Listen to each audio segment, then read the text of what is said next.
El realismo mágico surgió en la zona del Caribe.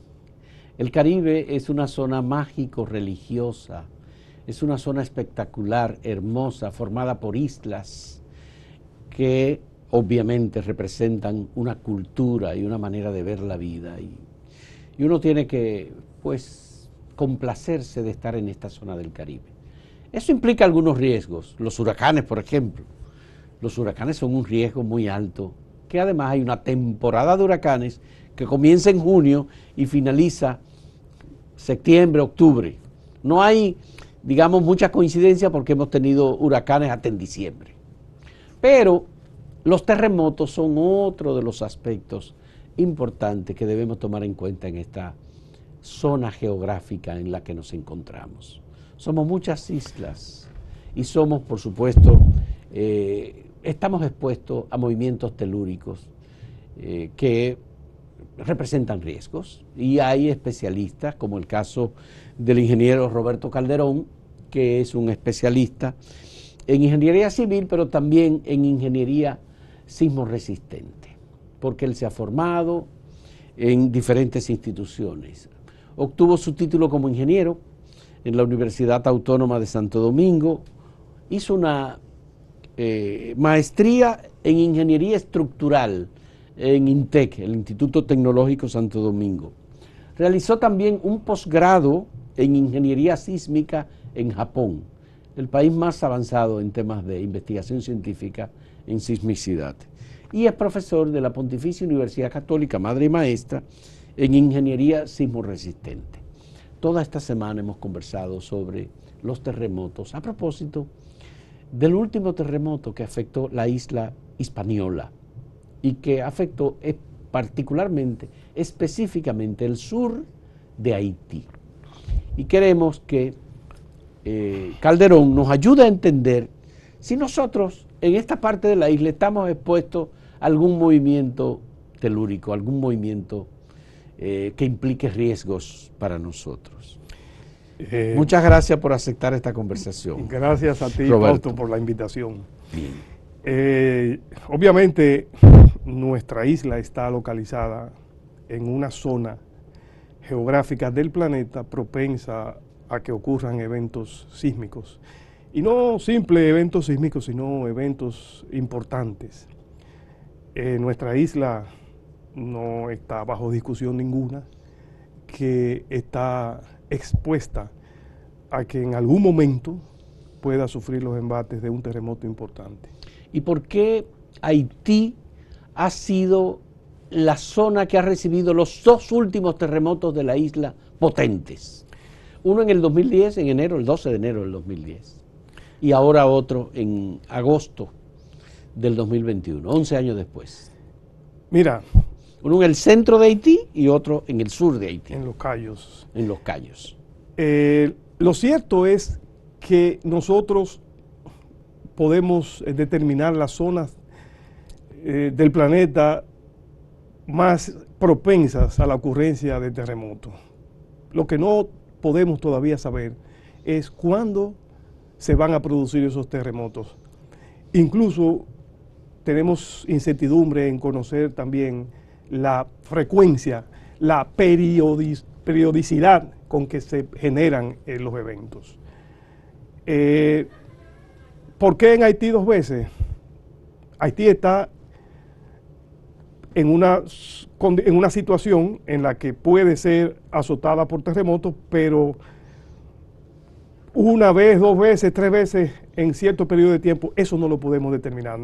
El nivel de conocimiento que tenemos no nos permite decir, está temblando, va a temblar tantas veces allá y tantas veces acá. Eso no podemos conocerlo. Pero hemos tenido especialistas que han predicho que República Dominicana, luego de haber tenido su gran terremoto en 1946, está expuesta en los próximos años a tener otro gran terremoto. Sí. ¿Y eso ¿No será el de Haití o los de Haití? Porque la misma isla sigue siendo igual, hay una división política. Y eso tiene su lógica. Hay un asunto que se llama sismicidad, que es la frecuencia con que se genera el evento. Y hay una sismicidad histórica. O sea, desde que tenemos registros, desde la llegada de los europeos a esta parte del planeta, tenemos registros históricos. Y desde esa época hasta ahora hemos estado haciendo una especie de catálogo de eventos y hemos podido observar una cierta periodicidad en la producción de eventos, porque los terremotos, como ya han explicado otros ingenieros que han pasado por acá, el terremoto se genera porque en la corteza terrestre está fracturada, hay placas que tienen un movimiento entre ellas y se acumula energía por una trabazón entre esas placas, y en la medida en que esa energía se va acumulando, se van generando esfuerzos que sobrepasan la capacidad que tiene esa zona de interacción de resistir, y se produce un desplazamiento que se traduce en ondas que llegan a la superficie como un terremoto. Vladimir Stalin Jiménez, ingeniero, que lo entrevisté precisamente ayer, nos dio bastante información sobre ese aspecto. Entonces, hay zonas del planeta donde esa deformación que se va acumulando es mayor que en otras zonas del planeta. O sea, no hay una distribución homogénea de esas deformaciones que se acumulan, y lógicamente donde hay más deformación acumulada, pues hay más sismicidad, hay una actividad más frecuente de los terremotos. Entonces, eso de que estamos esperando nuestro gran terremoto tiene su lógica por lo que te he dicho. Históricamente hay una historicidad, hay un estudio histórico que determina que cada determinado tiempo, que no es exacto ni tiene que ser una ley matemática, pero es una ley probabilística. Pero la pregunta es, ¿no es posible considerar que ese gran terremoto ya ha ocurrido en el 2010 en la zona de Haití o en el 2021 en la zona sur de Haití? Lo que pasa es lo siguiente, que cuando se hace un estudio, cuando se hacen estudios de amenaza, se estudia cada falla, y cada falla se determina su potencial, su potencial de generar un terremoto. Entonces, los que se están generando, lo que se están produciendo en Haití, se están generando en una falla que es distinta a la que al terremoto que se generó en Matancita, en la zona de Nagua. En el año 46. En el año 46, ese terremoto se generó en la zona de subducción de la placa de Norteamérica con la placa del Caribe al norte. Tiene un mecanismo sismogénico distinto al mecanismo de la falla que está generando los terremotos en Haití. Entonces, cada falla tiene su propia periodicidad, cada falla tiene su propia sismogénesis, mecanismo de generar, y cada falla tiene su propio potencial de generar un terremoto de tal o cual magnitud. Ante esa cuestión, tenemos la posibilidad de predecir cómo nosotros nos vamos a comportar frente al fenómeno. Es decir, el fenómeno no sabemos si llega, pero mientras el fenómeno llega, los gobiernos, los ciudadanos, las instituciones trabajan con unas normas preventivas para que no sea tan letal como ha sido el de Haití en el 2010, que mató a más de 300.000 personas, o como ha sido este del sur de Haití, que ha matado a más de 3.000 personas. Entonces, nosotros, Calderón, ¿qué estamos haciendo como país para conseguir que si se produjese un fenómeno, un terremoto, no tengamos la letalidad, independientemente de, en la escala de Richter, la dimensión que tenga, la letalidad que han tenido los desastres en Haití? Ok, vamos a hacer uso del método griego del análisis. Vamos a descomponer el problema de la catástrofe en sus partes y vamos a analizar cada una de las partes. Yo digo que para resolver un problema lo primero que tenemos que hacer es entender el problema. De acuerdo. Y ese entendimiento pues comienza por determinar las causas que originan el problema. Una catástrofe es un cóctel de ingredientes. El primer ingrediente, y dependiendo del tratamiento que le demos a esos ingredientes, vamos a tener una crisis manejable o una catástrofe sísmica. El primer ingrediente es la amenaza. El segundo ingrediente es la vulnerabilidad de nuestras estructuras frente a esa amenaza. Ya. Y el tercer ingrediente, perdóname, es la preparación que debemos hacer para gestionar la crisis y la posterior recuperación después de producirse el evento. Quería poner digamos, un símil entre un terremoto y un huracán. El huracán es posible detectarlo y seguirlo. Sí. Y determinar su fuerza, determinar su trayectoria, determinar la velocidad de los vientos, Sí. ¿verdad? Y entonces tú te preparas para eso. El país ha ido aprendiendo y ya no se producen tantas muertes cuando hay un fenómeno atmosférico como un huracán, por ejemplo. Pero frente a un terremoto no es posible medir la fuerza del terremoto, la intensidad del terremoto, ni el tiempo. Exacto. Pero de duración del terremoto. Más todavía, afortunadamente, estamos en mejor condición de enfrentar los huracanes porque son todos los años. Es un fenómeno que se produce todos los años. Todo el que está vivo prácticamente ha visto un huracán. Huracán, por supuesto, sí. Todo el que está vivo no ha visto un terremoto en esta isla. Ya. Porque son fenómenos con una frecuencia mucho más larga. Sí. Entonces, eso hace que nosotros medio nos descuidemos y veamos el terremoto como un fenómeno lejano, improbable. Es más, hubo una época en que se veía como un castigo divino. No como un fenómeno natural, sino como un castigo divino al que solo podíamos reaccionar pidiendo clemencia y que no podíamos hacer más nada.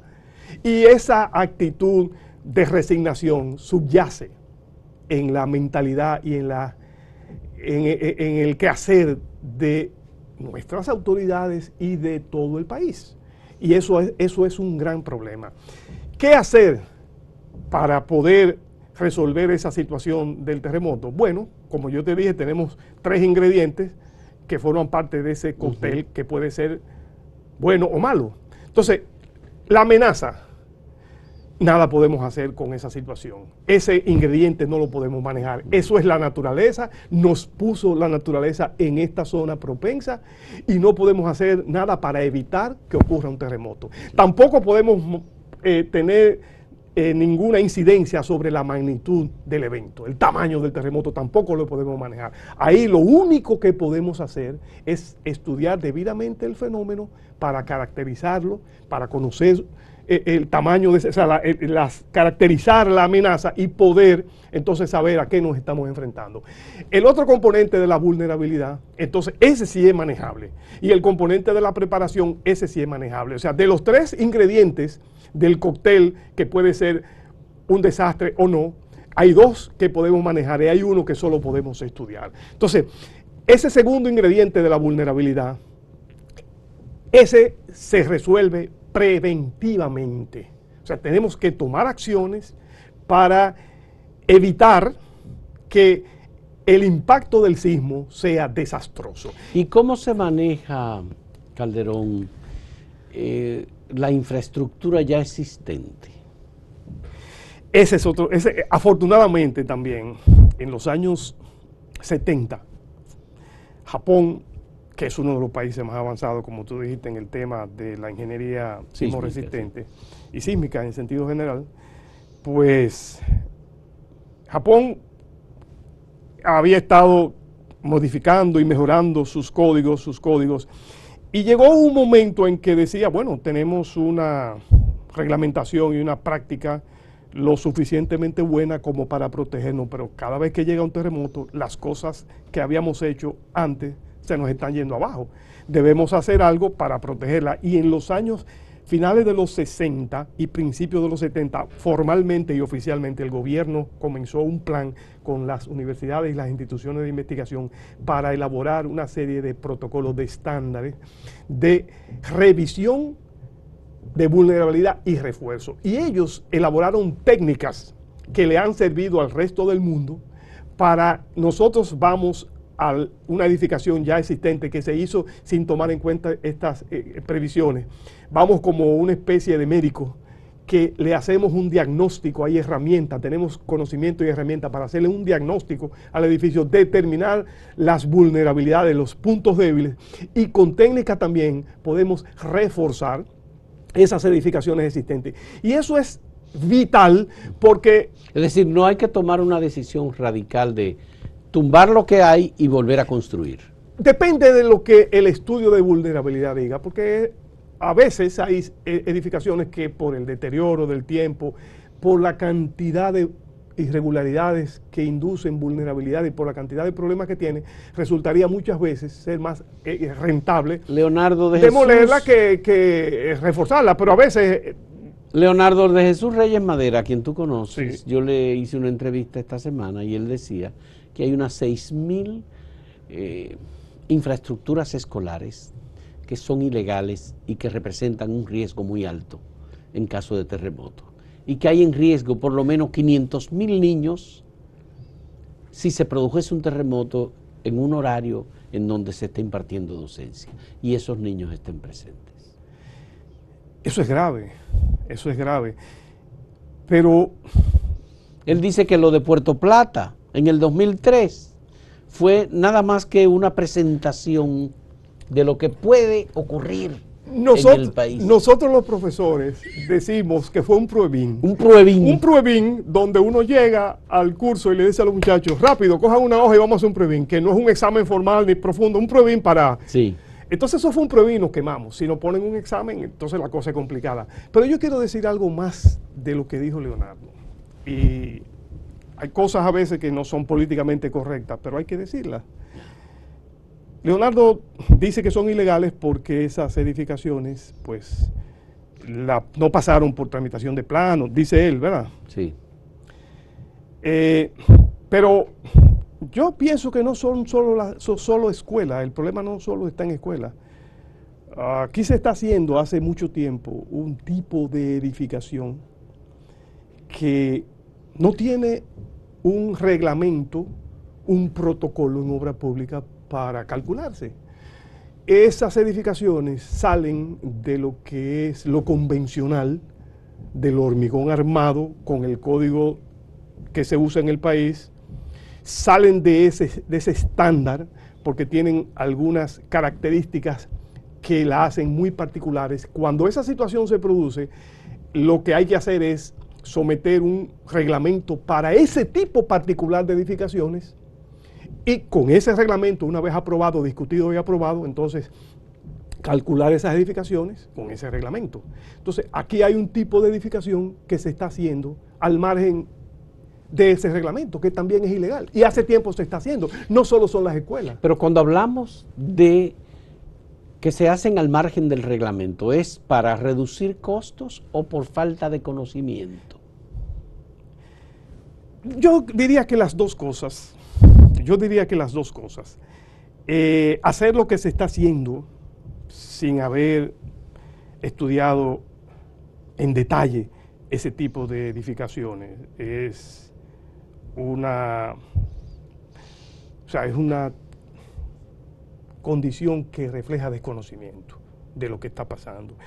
Y la justificación es esa, es que hay que hacer las viviendas factibles al alcance del ciudadano que no puede comprar un apartamento en nada. Pero no se trata de eso solamente, Roberto. Pero yo siempre digo que, ok, o sea, hay que hacer la vivienda popular, pero no se puede poner en riesgo la seguridad de la vivienda ni la seguridad de la vida. Bueno, eso quiere decir que las grandes edificaciones están fuera de riesgo entonces.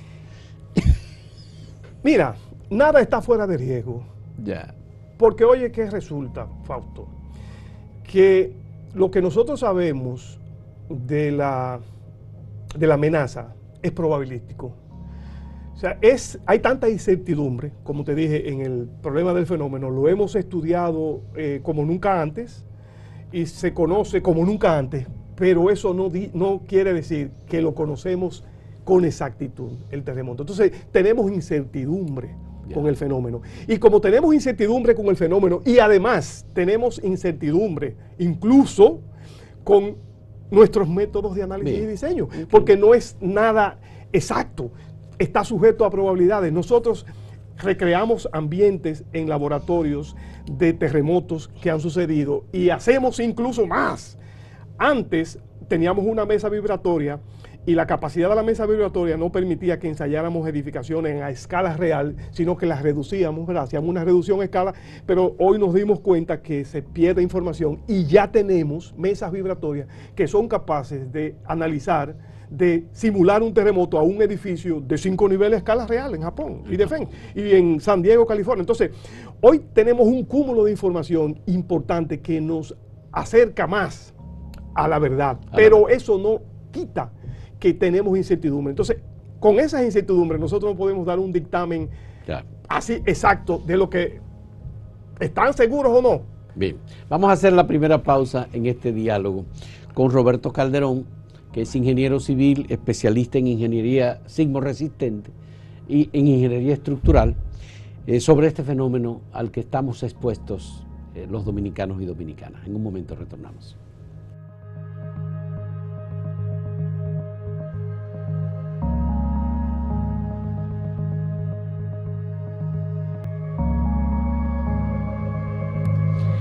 Roberto, por lo que me has dicho, parece ser que es necesario un ministerio de obras públicas que tenga mucha conciencia y mucho poder para poder incidir con un código sísmico que obligue a los constructores, hay muchos intereses y mucho dinero, a hacer obras, a construir, a levantar obras sismorresistentes de verdad. Te menciono el caso del Ministerio de Cultura. En el Ministerio de Cultura hemos tenido arquitectos como ministro de Cultura. Tenemos una crítica musical como ministra de Cultura en este momento, pero antes tuvimos un cantante como ministro de Cultura. También tuvimos un poeta como ministro de Cultura. ¿Hace falta un ingeniero sismorresistente como ministro de Obras Públicas? Esa es una buena pregunta, ojalá sucediera. Pero así pienso que a veces no es tan así. Hace falta conciencia del problema para tener el personal que maneje con propiedad el tema. Necesariamente no tiene que ser un experto en ingeniería sísmica el ministro, pero sí debería tener expertos en el tema, en el área de reglamentos y sistemas, donde se elaboran las normas. Pero se supone que el Ministerio de Obras Públicas los tiene. El problema es que tal vez no tienen la fuerza, la incidencia que se requiere para que las políticas públicas sean efectivas. En ese sentido, ¿no? Oye, ¿qué pasa? Nuestro país, así como es presidencialista, el jefe es el que manda en cualquier departamento. Desde el más alto, que es el presidente, hasta el más chiquito, el jefe es el que define, manda y conduce todo. Entonces, por eso te digo lo de un ministro de Obras Públicas que sea ingeniero sismorresistente y que tenga conciencia del tema de los terremotos. Ese es el problema. Entonces, cuando tú tienes, ponte que no tenemos ese ministro, pero tenemos en los departamentos que tienen que ver con el tema de tramitación y con el tema de reglamentos, tenemos expertos, gente en el área que manejen el tema con propiedad, que conozcan lo que están haciendo. Entonces ya la situación es diferente, que no es precisamente lo que ha sucedido. Entonces yo tengo una persona que es la incumbente, que traza la política, que tiene un personal que maneja, pero que como ella desconoce o él desconoce el tema, pues la cosa no camina como debe caminar por lo de presidencialista y lo del jefe en este país. Entonces, conociendo esa cultura nuestra, el ideal sería que tuviésemos a alguien en las dependencias que tienen que ver con el tema, que maneje el tema. Pero hemos tenido muchos ministros, Roberto, que son constructores de viviendas. Hemos tenido muchos ministros que son dueños de proyectos habitacionales. Ese es el problema. Hemos tenido muchos ministros que les gusta levantar edificios. Ese es el problema. Bueno, pero te estoy diciendo. Ese es el problema. Ajá. Mira, yo le decía a un amigo mío, en estos días, en los países donde ha habido desarrollo en el tema, como Chile, sí, hay un ministerio de vivienda, pero la institución que tiene que ver con los reglamentos está fuera del ministerio, no es parte del ministerio, que su problema en el ministerio es promover vivienda y resolver un problema social. Así es. El de reglamentos y sistemas, el problema de los reglamentos no es, el problema de nosotros es que las cosas se hagan como tienen que ser. Son dos cosas distintas. Entonces, en Chile, la institución que maneja el tema de los reglamentos está fuera del ministerio. Y yo le decía a un amigo mío, mira, reglamentos y sistemas, en el caso nuestro, es como y voy a hacer un símil, tal vez atrevido, es como la Miriam Germán de la justicia. Debe estar fuera, no puede ser parte del ministerio, porque en el ministerio la preocupación es construir, y como son promotores de vivienda que han sido, entonces esos tienen el business en la cabeza, el negocio, el problema social. Y los académicos que están en el reglamento tienen la seguridad y la academia. Entonces, en algún momento tienen que conciliar el business y la seguridad, pero tú no puedes tener juez y parte en una institución. Entonces, ese ha sido el problema. Roberto, tú tienes la oportunidad en este momento, se acaba de aprobar y de crear mediante ley el Ministerio de Vivienda.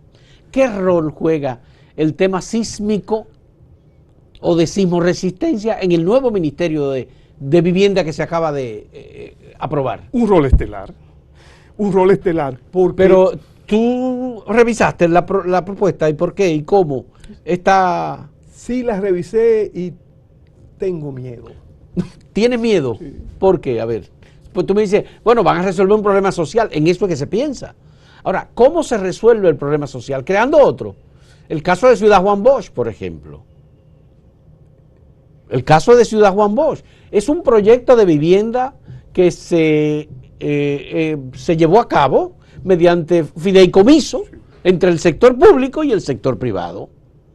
Entonces, ¿qué ha ocurrido? Bueno, que la gente tiene que poner dinero, es verdad, pero tiene que adaptarse a un modelo o a unos modelos de viviendas en donde le han ido a ofrecer sistema de transporte, sistema de acueducto, electricidad, escuelas, iglesias, plantas de tratamiento de agua, todo eso, pero hay un riesgo muy alto. Y puede ser que Ciudad Juan Bosch, por el modelo de construcción que se haya escogido, represente un riesgo muy alto. Exactamente. Lo estoy diciendo yo. Sí, eso puede ser. Lo estoy diciendo sí. yo. Yo no sé qué tú dices de eso. Sí. Pero me parece que es importante porque es un proyecto del gobierno, exacto, en donde estamos poniendo fondos públicos. Y la tierra pública también está poniéndose ahí. Eso es así. Y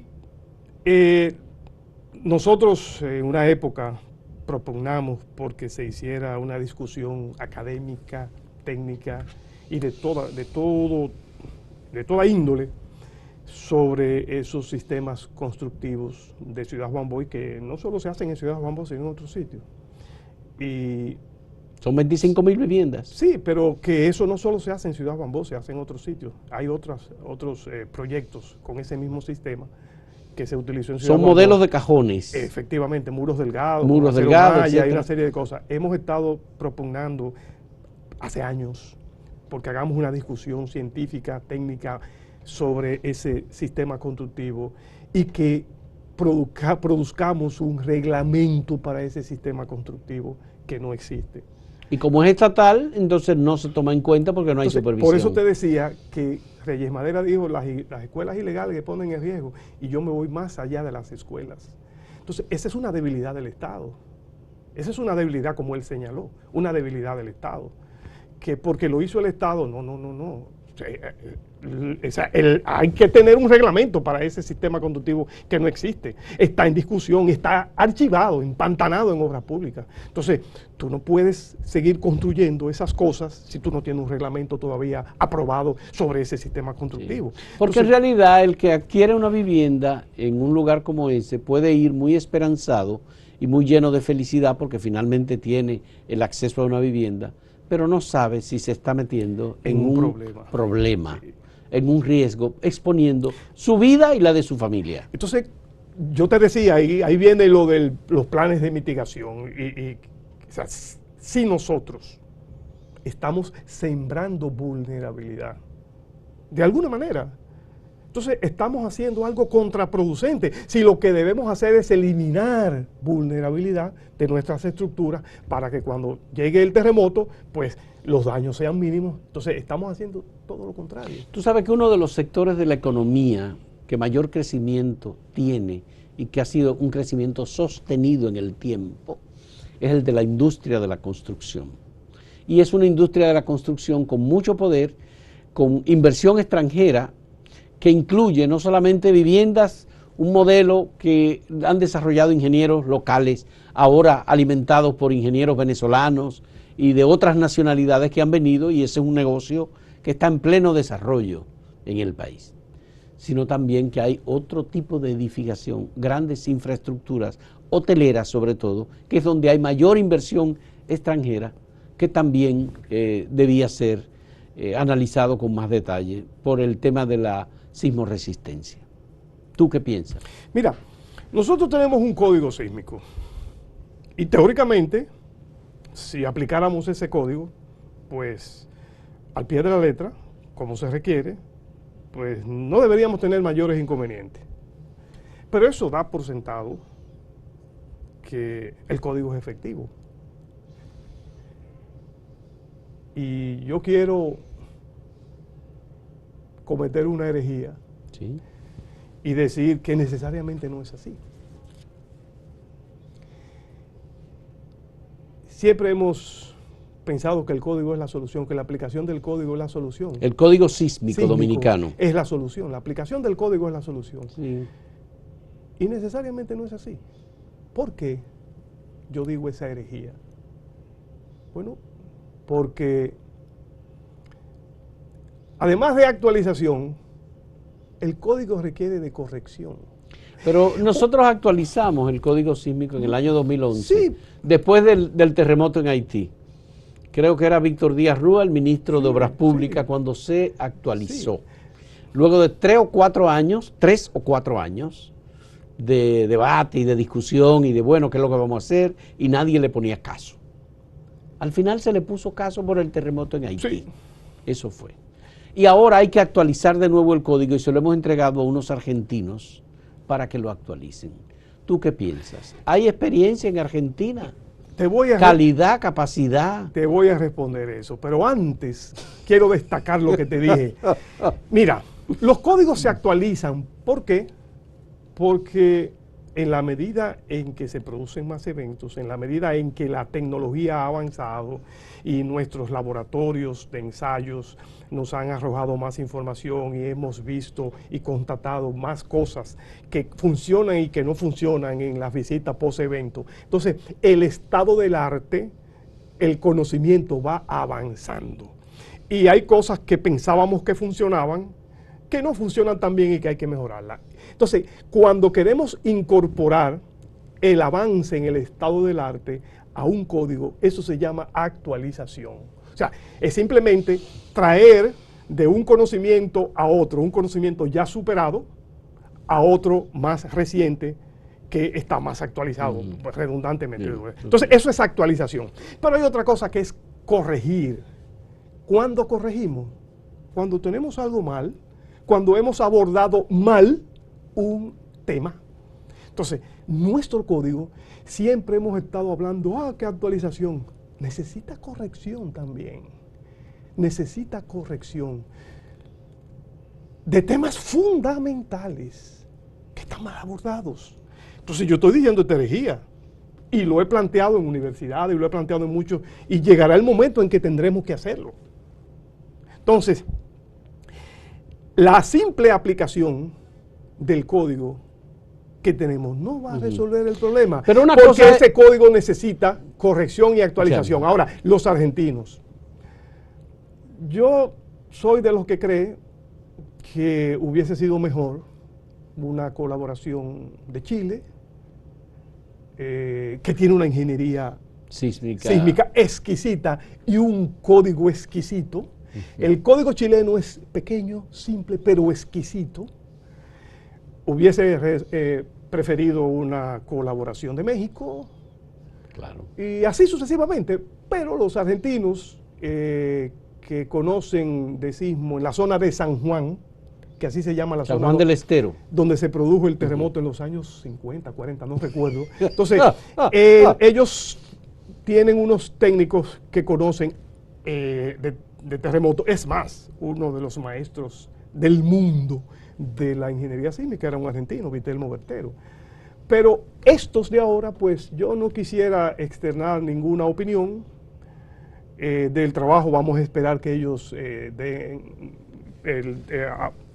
vamos a esperar que ellos entreguen el trabajo para evaluarlo. ya. Pero te quiero decir, Roberto, una cosa es el código y la norma y otra cosa es la práctica constructiva. Exactamente. Entonces, ¿hay alguna posibilidad de que se intervenga en la práctica constructiva de los desarrolladores dominicanos? Esa es una pregunta genial e interesante. Mira, el éxito de Japón y de Chile no es solo un código exquisito que tienen ambos países, es una práctica, es un abordaje también excelente del tema. ¿Por qué yo digo eso? Bueno, porque el reglamento de análisis, que es lo que le llamamos aquí el código sísmico, es un protocolo que nos va a pautar el proceso de análisis, de determinar cuáles son los efectos que el terremoto produce en la estructura. Ahora, hay otra parte que es el diseño. Ya cómo yo voy a enfrentar con mi ingeniería, mi ingenio, cómo yo voy a armar una estructura, un esqueleto que sea capaz de resistir esos efectos. Entonces, ahí es que vienen el estilo, la ingeniería, la sapiencia del abordaje. Los chilenos han optado por los muros de hormigón armado o los muros, pórticos contraventados de acero que hacen el trabajo de muro. O sea, por un sistema de muros de cortante, para decirte en términos técnicos. Es un sistema estructural altamente eficiente porque controla una serie de parámetros que son vitales para el comportamiento adecuado, desplazamiento, capacidad de corte. Entonces, eso ha hecho de Japón y Chile ese uso de muros de hormigón armado y muros de acero con pórticos contraventeados y una serie de cosas.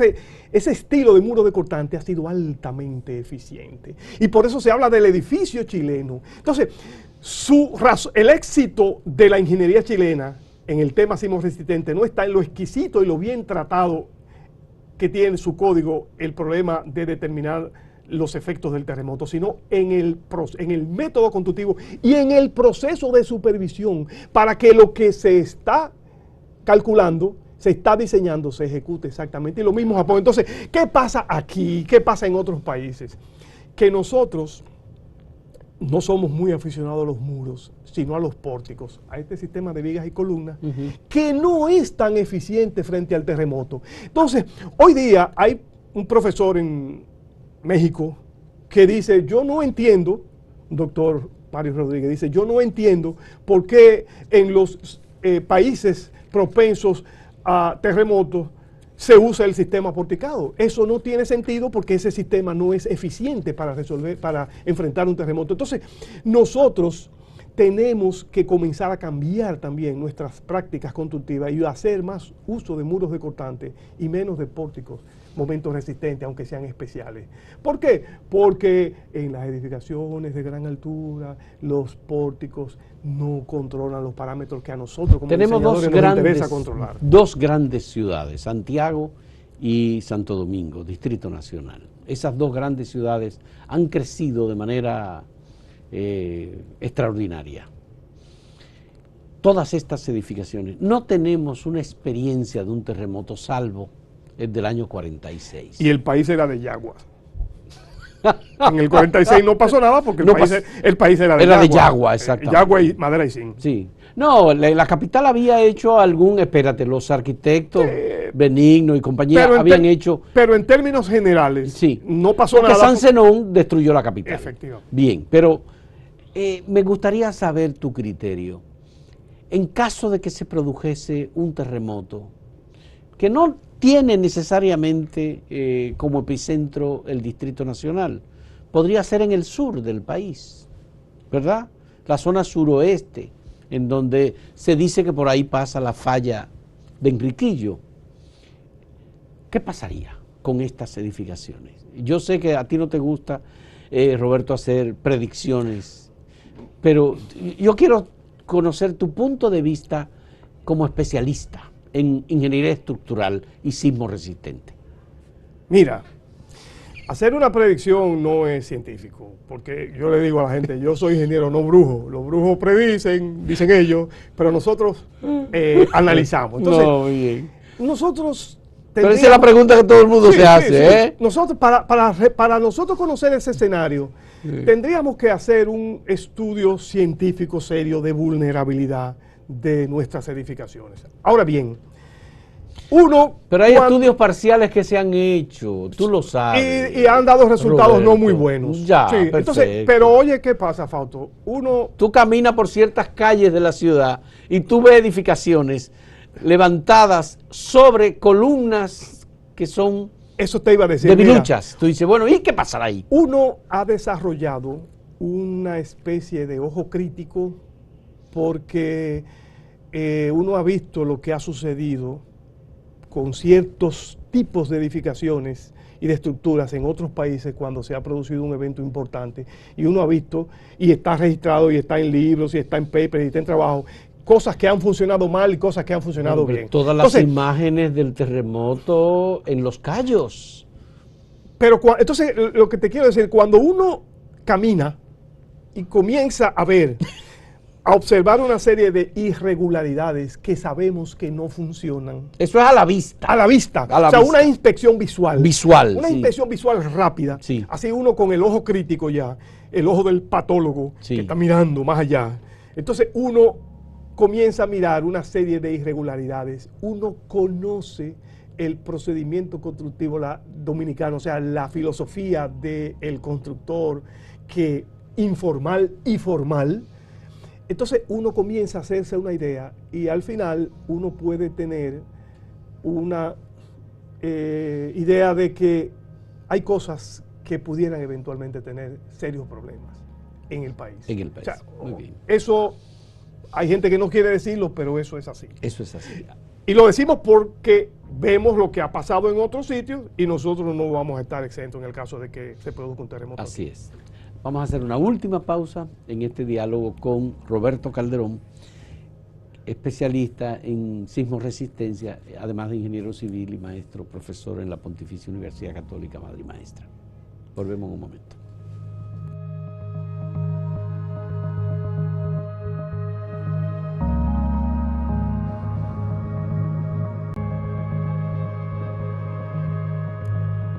Roberto, me gustaría conocer tu punto de vista.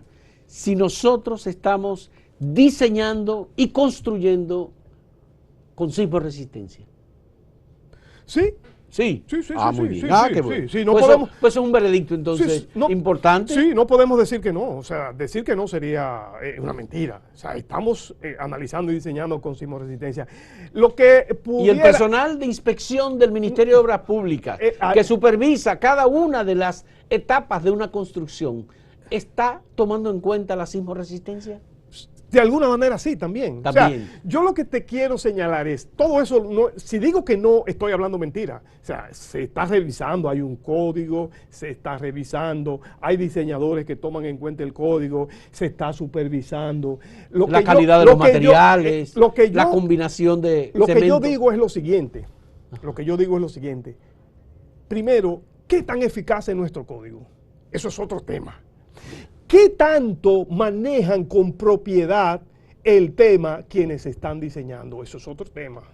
O sea, pudiera tú usar el código y estar diseñando, pero ¿con cuánta propiedad lo estás usando? ¿Qué conocimiento tienes tú de eso? O sea, a veces lo aplicamos así como un protocolo. Bueno, hay obras que tienen ingenieros especialistas en sismo resistencia. Sí, pero no todas. Pero no todas. Exactamente. Entonces, la gran mayoría no son esos especialistas en sismo resistencia. La gran mayoría son los que no tienen esa especialidad.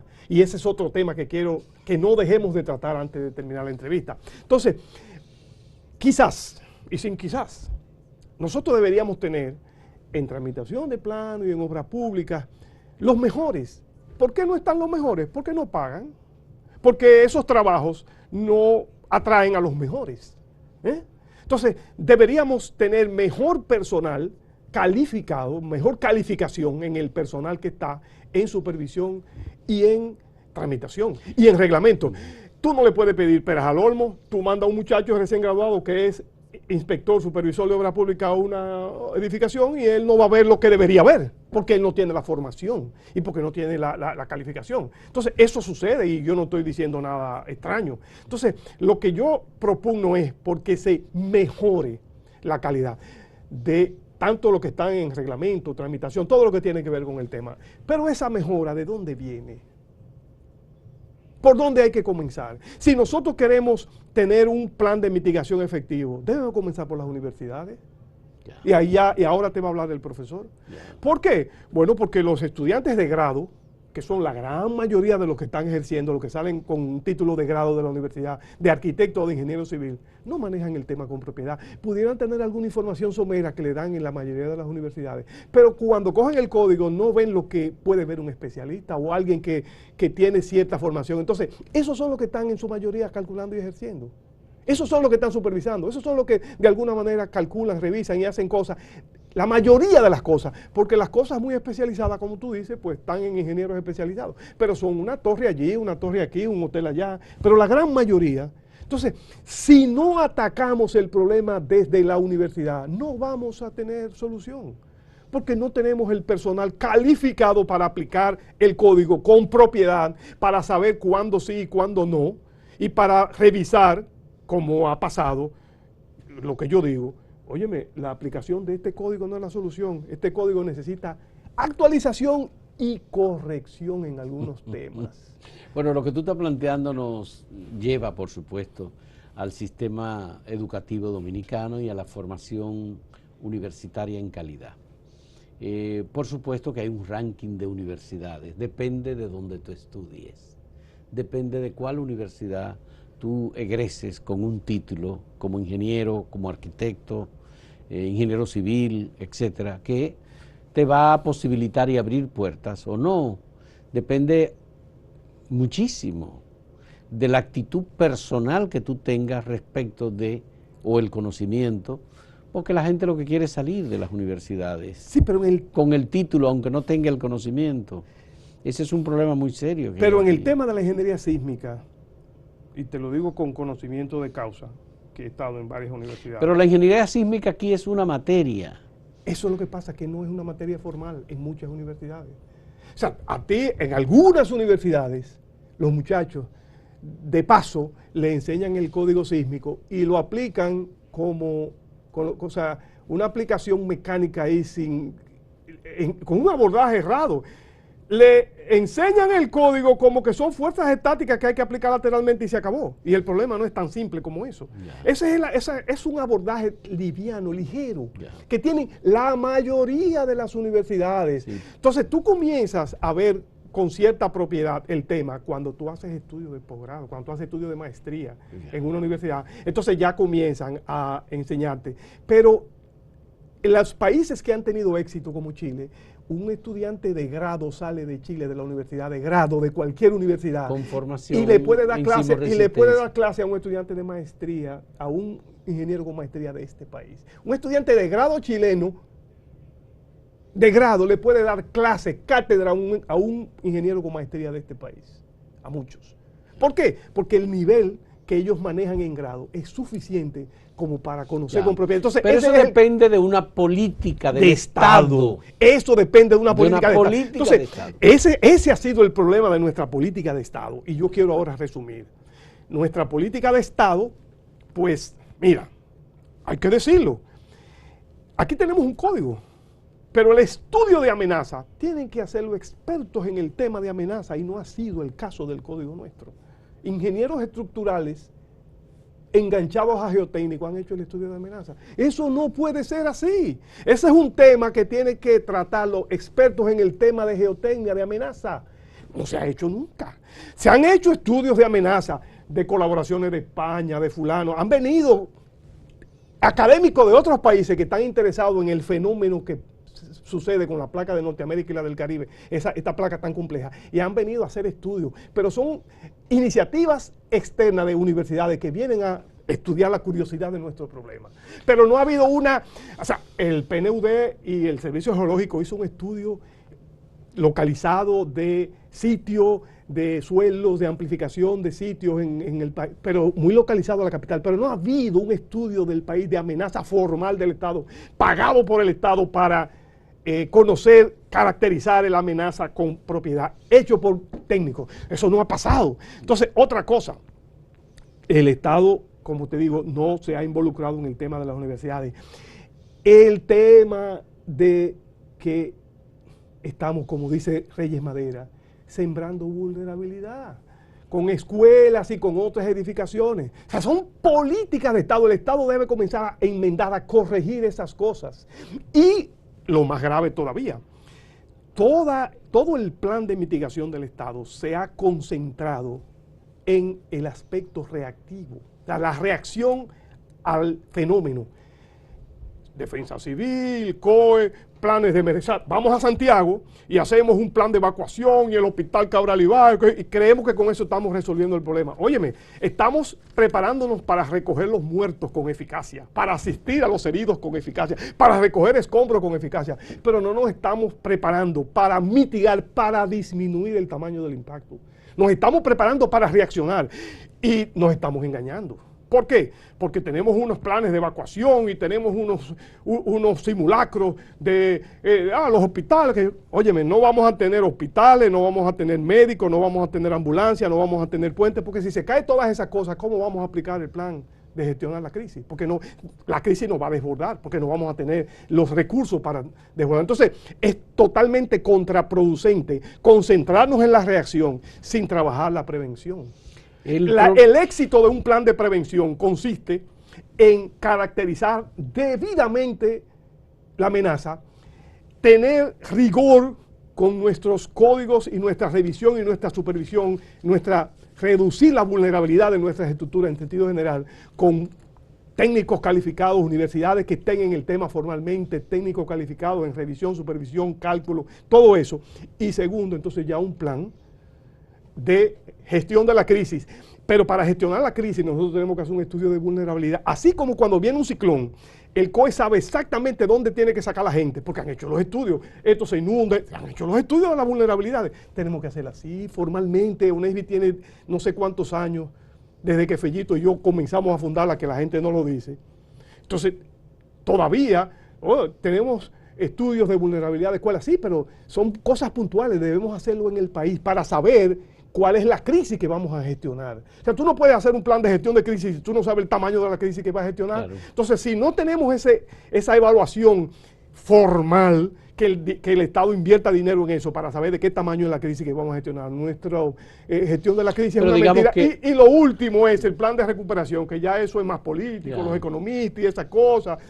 Pero eso es un plan de mitigación. Pero la falla se viene cometiendo desde muy temprano, hace muchos años. Muchos años. Eso no es problema de ahora. El Código Sísmico se aprobó en República Dominicana en el año 78, 79. Se aprobó en diciembre de 79. Realmente 79. El Código Sísmico comenzó a aplicarse en el 80. Comenzó a aplicarse en el año 80 y después ya lo que hemos tenido son ministros de obras públicas que no han tenido ni la disposición ni la conciencia. ¿Ha habido alguno con buena conciencia sobre el tema sísmico? Sí, pero... El ingeniero Corominas Pepín, dime una cosa, ¿cómo lo recuerdas? ¿Cómo recuerdo a Corominas? Yo recuerdo que Corominas, cuando se iba a hacer UNESBI, me dijo, el presidente Hipólito me nombró, creó la institución y me nombró, pero no tengo presupuesto. ¿Tú estás dispuesto a irte a trabajar conmigo sin cobrar un chele? Y yo me fui con él y trabajamos. ¿Y sabe por qué UNESBI está en UNESBI es, perdón, vamos a describirlo. La Oficina Nacional de Evaluación Sísmica y Vulnerabilidad de Infraestructura y Edificaciones. De acuerdo. ¿Sabe por qué está ahí en la Defensa Civil? Ajá. Porque el incumbente de ese momento fue generoso con nosotros, con Corominas y conmigo, y nos prestó una oficina y una computadoora para que Corominas y yo comenzáramos a trabajar.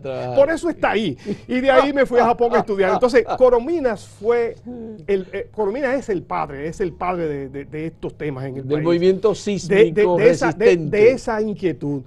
Y haberlo quitado de UNESBI fue un error. Cuando yo llegué de Japón todavía él estaba. Y no haberlo confirmado en el cargo fue un error. Corominas, cuando fue ministro de Obras Públicas, fue el que promulgó ese código. O sea, a Corominas le debemos muchas cosas. Y ojalá hubiésemos tenido más ministros como Corominas.